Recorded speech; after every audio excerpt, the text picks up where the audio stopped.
जय हिंद दोस्तों, कैसे हैं आप लोग। आई होप आप लोग अच्छे होंगे और अपने एग्जाम की तैयारी अच्छे से कर रहे होंगे। दोस्तों, आज SBI PO का प्री ओवर हो चुका है, सारे शिफ्ट कंप्लीट हो चुके हैं। तो इस वीडियो में हम लोग बात करेंगे कि SBI का एक्सपेक्टेड कट ऑफ कितना जा सकता है। कंपेयर करेंगे प्रीवियस ईयर से कि SBI PO प्री का लास्ट 4-5 साल में कट ऑफ कितना जा रहा था, तो थोड़ा कंपेयर करके बताएंगे इस वीडियो में। तो सबसे पहले मैं एक चीज़ ये बताना चाहता हूँ कि बहुत सारे लोगों का कमेंट देखा मैंने, इस वीडियो में नहीं दूसरे वीडियो में। बहुत सारे स्टूडेंट टेंशन में थे इस बात को लेके कि उनका 2 सब्जेक्ट अच्छा चल गया है। जैसे उन लोगों ने इंग्लिश अच्छा करे थे, रीजनिंग अच्छा कर लिए और मैथ उन लोग का बहुत कम अटेम्प्ट हुआ, लगभग 8 से 9 ही अटेम्प्ट हुए। तो उन लोगों को बहुत डर ये लग रहा है कि उनका ओवरऑल कट ऑफ निकल जाए, लेकिन सेक्शनल कट ऑफ में अगर वो अटक जाए। तो मैं ये बताना चाहता हूँ कि SBI PO प्री में इस साल कोई भी सेक्शनल कट ऑफ नहीं है। अगर आपने ओवरऑल कट ऑफ क्लियर कर लिया है तो आप क्वालिफाई कर जाएंगे। इस एग्जाम में कोई सेक्शनल कट ऑफ नहीं है। अगर आपने 8 या 10 ही करे हैं, लेकिन आपने दूसरा सब्जेक्ट जैसे रीजनिंग और इंग्लिश आपने अच्छा करा है, तो आप बेफिक्र रहें। अगर आपने 56-58 लगभग अटेम्प्ट करे हैं और एक्यूरेसी 100% है, तो आप क्वालिफाई कर जाएंगे, क्योंकि इसमें सेक्शनल कट ऑफ नहीं है। तो चलिए इस बात करते हैं हम लोग SBI PO प्री की एक्सपेक्टेड कट ऑफ की कितनी जा सकती है। अगर हम लोग कंपेयर करें पिछले सालों से, तो SBI PO का जो कट ऑफ होता है जनरली 60, 58, 55 के बीच में वेरी करती है। 5 सालों में सिर्फ 2 ही बार ऐसा हुआ है कि SBI PO प्री का जो कट ऑफ है वो 60 से पार गया है। एक बार गया था पिछले साल ही, लगभग 62। ये मैं बता रहा हूँ आपको जनरल कैटेगरी की, OBC की मैं बात नहीं कर रहा हूँ। और पिछले साल जो 62 कट ऑफ गए थे, तो उसमें जो वैकेंसी थी वो सिर्फ 1600 ही थी। और 2019 में गया था इसका शायद 68 कट ऑफ। तो 5 साल में सिर्फ 2 ही बार ऐसा हुआ है कि SBI PO प्री का जो कट ऑफ है वो 60 क्रॉस करा है। तो अब इस साल की अगर हम लोग बात करें कि अब इसका जो एक्सपेक्टेड कट ऑफ है वो कितना जा सकता है, तो अगर हम लोग सारे शिफ्ट की बात करें कि क्या डिफिकल्टी लेवल थी, कौन शिफ्ट इजी था, कौन टफ था, तो मेरे को ऐसा लगता है कि अगर हम लोग 2 या 3 शिफ्ट छोड़ दें तो सारे जितने भी शिफ्ट थे वो लगभग एक ही जैसे थे और सारे आपके डिफिकल्ट में ही थे, क्योंकि रीजनिंग उतना सोल्व हो नहीं पा रहा था। मैथ जितने भी अच्छे अटेम्प्ट करे हैं वो लगभग 19-20 ही करे हैं और इंग्लिश में लोग 20 करे हैं। ये सब डिफिकल्ट शिफ्ट की मैं बात कर रहा हूँ, मतलब कि इजी शिफ्ट की बात कर रहा हूँ मैं। अगर जो इजी शिफ्ट था, इजी शिफ्ट मेरे हिसाब से जो नवंबर 1 का पहला शिफ्ट था वो थोड़ा आपका मॉडरेट में आ सकता है, और 4 नवंबर का सेकेंड शिफ्ट ये भी आपका इजी टू मॉडरेट में आएगा। और 6 नवंबर का जो फर्स्ट और 6 दोनों शिफ्ट थे वो भी आपको इजी टू मॉडरेट में ही आएगा। ये सबको अगर छोड़ दें तो सारे भी जितने भी शिफ्ट है वो आपके मॉडरेट में ही काउंट होंगे। तो यहाँ पे नॉर्मलाइजेशन होने की संभावना है, थोड़ी हो सकती है नॉर्मलाइजेशन 2 से 4 नंबर का। अब नॉर्मलाइजेशन कैसे होता है ये भी मैं आपको बता देता हूँ। अगर आपका शिफ्ट टफ है और आपने अटेम्प्ट करे हैं 60, तो आपके क्या होंगे, आपके 2 या 4 मार्क्स बढ़ जाएंगे। एक तो ऐसा होता है नॉर्मलाइजेशन, या एक ऐसा होता है कि अगर आपने 60 अटेम्प्ट करे हैं और आपका शिफ्ट टफ था तो आपके 60 से 60 ही रहेंगे, ऊपर नीचे नहीं होगा। लेकिन जिनका शिफ्ट इजी था उन्होंने अगर 60 अटेम्प्ट करे और उनके 60 मार्क्स आए तो उनके घटा दिए जाते हैं 2 या 4 नंबर।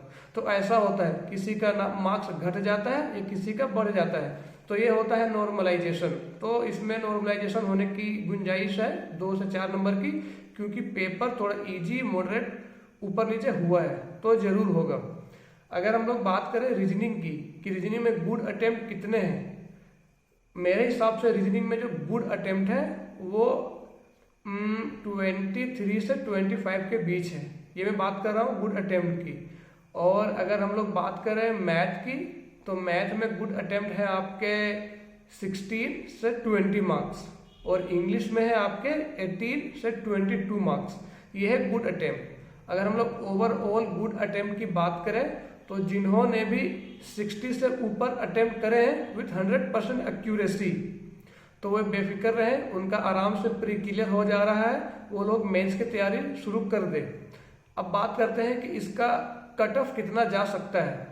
तो मैं यहाँ जो कट ऑफ की बात करूंगा वो मैं बात करूंगा जनरल की, और आपको ओबीसी की बताऊंगा कि ओबीसी का कितना जा सकता है। तो अगर हम लोग जनरल की बात करें expected cut off SBI PO pre 2023, तो मेरे हिसाब से ऐसा है कि 55 तक, इससे ऊपर नहीं, 55 तक ही SBI PO प्री का कट ऑफ जा सकता है, जाना चाहिए, क्योंकि पेपर टफ ही था। आपका मैथ बहुत ही कैलकुलेटिव था। मैं तो मैथ में ऐसा देख रहा था कि बच्चे ने 8-9 ही बहुत करे हैं, 8, 9, 11, 12 इतना ही करे हैं। और रीजनिंग में बहुत सारा मैं देखा कि थर्ड शिफ्ट जो था 4 नवंबर को, उसमें रीजनिंग बहुत लेंदी था। लोग सिर्फ कितना रीजनिंग जो है सो लगभग स्टूडेंट का थोड़ा स्ट्रॉन्ग साइड होता है, लेकिन रीजनिंग में भी लोग 15, 14, 16, 17 ही करके आए हैं। तो ये डिफिकल्ट पेपर था। वो हिसाब से जो कट ऑफ है वो 55 से ऊपर नहीं जाना चाहिए।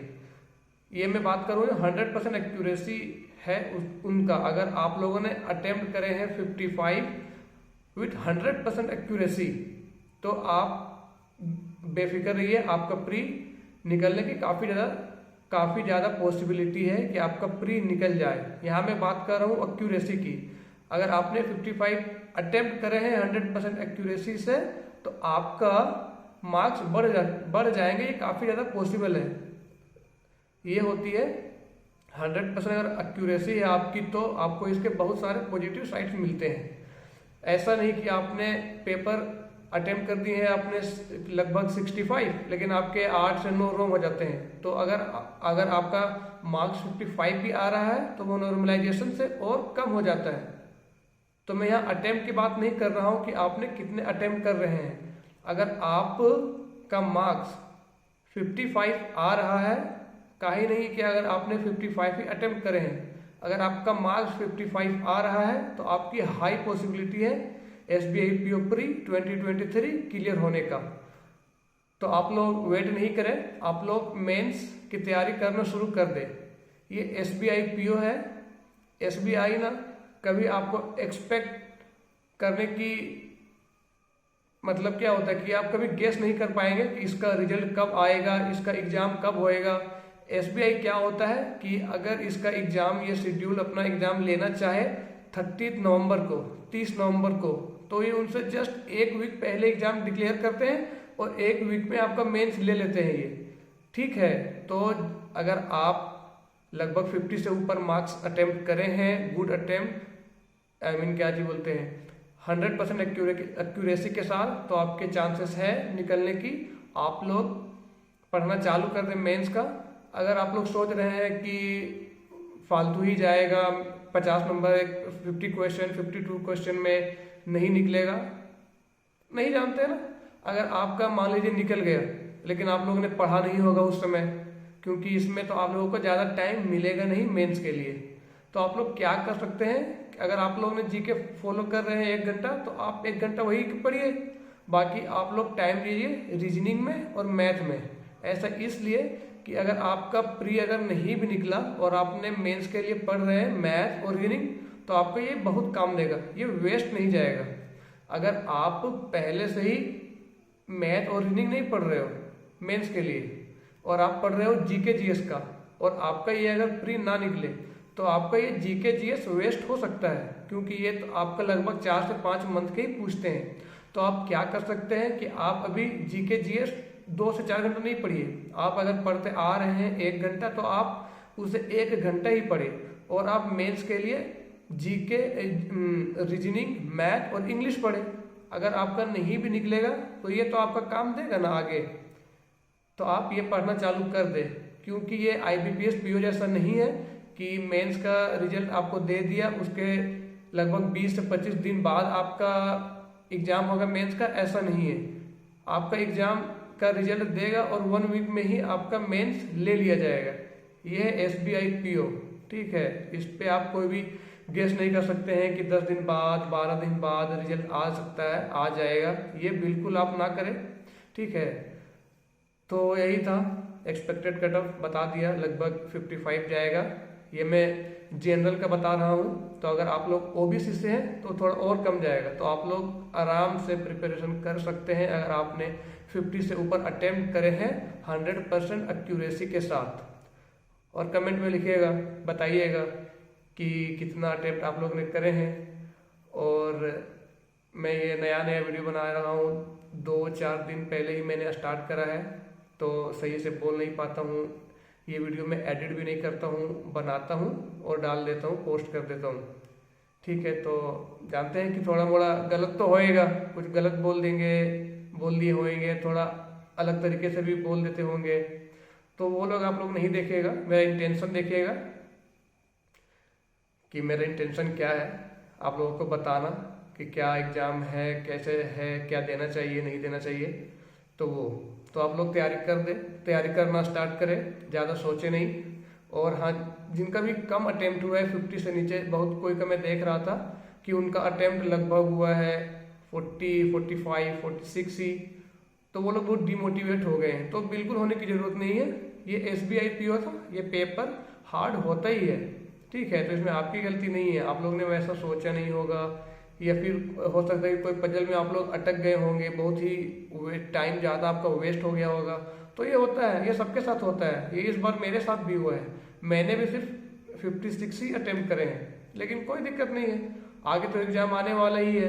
अब LIC असिस्टेंट आने वाला है, SBI जूनियर एसोसिएट्स का आने वाला है, अभी RBI असिस्टेंट का एग्जाम होने वाला है 18 और 19 को। तो एग्जाम तो हमेशा ही रहेंगे, ये अच्छा नहीं किया तो क्या हुआ, आगे वाला तो अच्छा जाएगा ना। तो ये सोच के ज़्यादा सोचे नहीं, टेंशन वेंशन ना ले, स्ट्रेस ना ले, और सिर्फ पढ़ते रहे और पढ़ते रहे, कुछ भी ना करे, रील्स वील्स ज़्यादा ना देखे, डाइवर्ट ना हो ज़्यादा, सिर्फ पढ़े, आराम से हो जाएगा आपका, ठीक है। चलिए ठीक है, और जिसका भी अच्छा एग्जाम गया है कॉन्ग्रेचुलेशन उनको। आप लोग मेंस की तैयारी शुरू कर दें आज ही से। इस वीडियो में इतना ही, थैंक यू।